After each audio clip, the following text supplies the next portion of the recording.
Buying a flat in Singapore is a massive milestone. One of the biggest decisions that you would need to make is how are you going to finance your flat? Are you going to take HDB loan or are you going to take a bank loan? There's no single superior choice here because everybody's financial journey are different. So let's break down both options so you can see which one goes well for you depending on your life stage and future goals. Let's start by comparing these two. So when you take out an HDB loan, you are borrowing directly from the government, but when you take a bank loan, obviously you are borrowing from a commercial financial institution. Following the cooling measures in recent years, the maximum loan to value or LTV limit for HDB loans stands at 75%, matching the bank loan limit. This means for both options, you need to account for a minimum down payment of 25% of the flat's purchase price or valuation, whichever is lower. Now, regarding down payment cash component, this is where things differ. So, if you are taking HDB loan, it can be paid entirely using your CPF ordinary account, so you can end up with 0% compulsory cash. But if you are taking a bank loan, then at least 5% must be paid in hard cash, while the remaining 20% can either be CPF or cash. And then regarding the interest rate, if you take an HDB loan,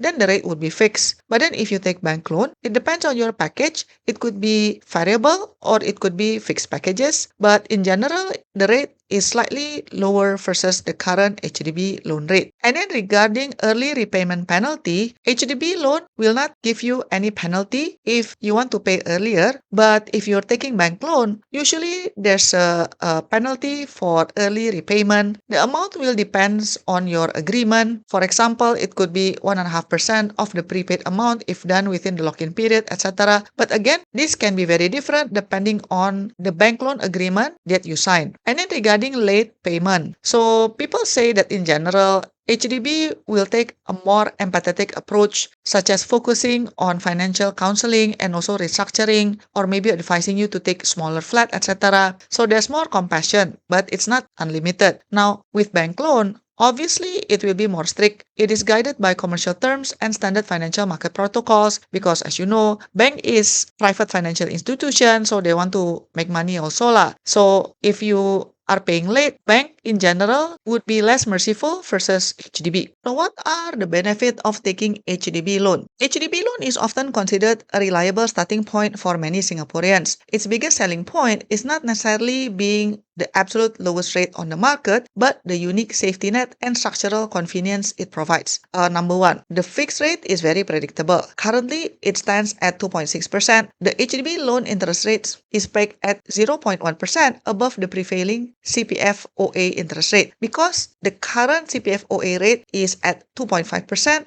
for a very long time, then the HDB loan rate also remains steady at 2.6% per annum. Your monthly housing installment stays predictable, which helps households plan long-term budgeting without worrying about sudden market fluctuations. And then the second benefit is the zero compulsory cash upfront. For buyers who want to preserve their physical liquid cash savings, the HDB loan offers an accessible path. While you must still cover a 25% down payment, the regulations allow you to pay this entirely using the funds inside your CPF OA, provided your balance is sufficient. You don't have to touch your liquid cash savings to secure the flat. And then regarding flexibility and support, this is also a strong point because life can bring unexpected changes such as career transitions or shifting family obligations or maybe retrenchment.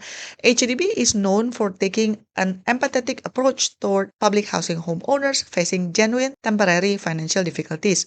They are generally open to explore payment deferments or loan restructuring to help you keep your home. Additionally, if you want to pay off chunks of your loan early when you get an annual bonus, for example, you can do so freely without any early repayment penalties. Now, if you want to know a real case where a homeowner got kicked out eventually by HDB for not paying their HDB loan, check out my other video because I will be discussing a real case story about what happened to this person when she did not pay her HDB loan for a very long time. Okay, next, let's talk about the positive things about private bank loans. So bank loans operate in tandem with local and global financial markets, which means that they fluctuate based on the broader economic trends. Number one that you need to consider is the sizable interest savings in the current market. Unlike historical periods, where market rates climb significantly, the financial landscape nowadays has seen bank loan rates ease downward, with fixed and floating packages pegged to benchmarks like SORA sitting comfortably below 2% marks. Bank loans currently offer a noticeably lower interest rate than HDB's 2.6%. For a standard house loan,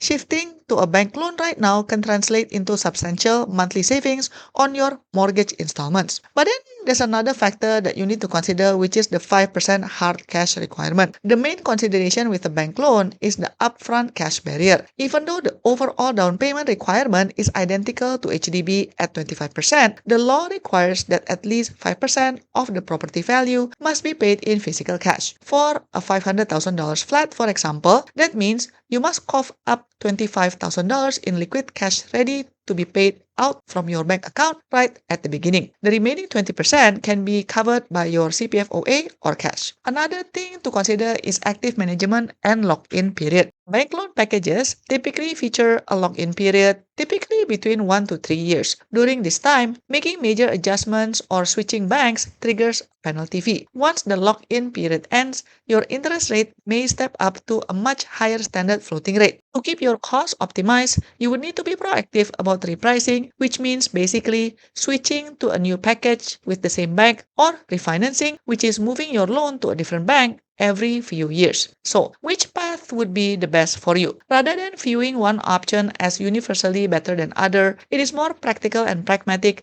to evaluate which financing structure matches with your financial habits and goals. So, you might be more suitable to take HDB loan if you want absolute predictability, such as you prefer a steady, unchanging monthly commitment that is not influenced by shifting financial markets, or you want to keep your cash liquid. Let's say you want to save it instead for home renovations, furnishing, or an emergency buffer fund. Or it would also be suitable if your monthly income is fluctuating. Let's say if you are a freelancer, business owner, or commission-based professional, the flexibility and protective safety net of an HDB loan offers significant peace of mind. But on the other hand, you might be more suitable to take a bank loan if you want to minimize interest costs. Let's say you want to actively capitalize on the current market environment where bank rates are comfortably lower than 2.6%, or you have healthy cash reserves. Paying the mandatory 5% cash component upfront does not put a strain on your personal savings or financial security, or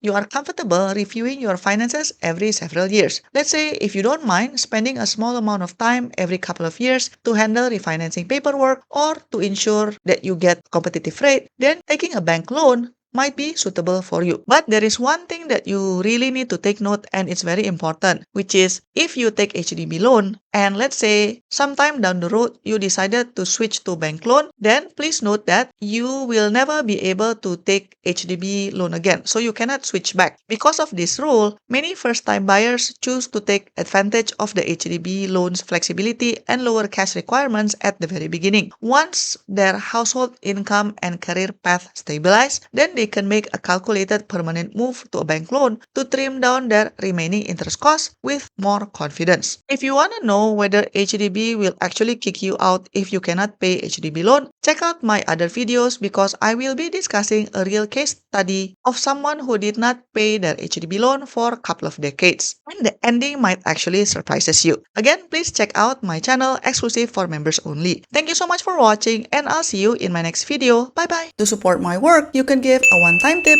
by pressing the thanks button, pick the amount that you want, and click buy and send.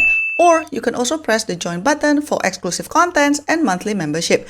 Your support means a lot to keep us independent. Thanks for watching and I'll see you in my next video. Bye bye.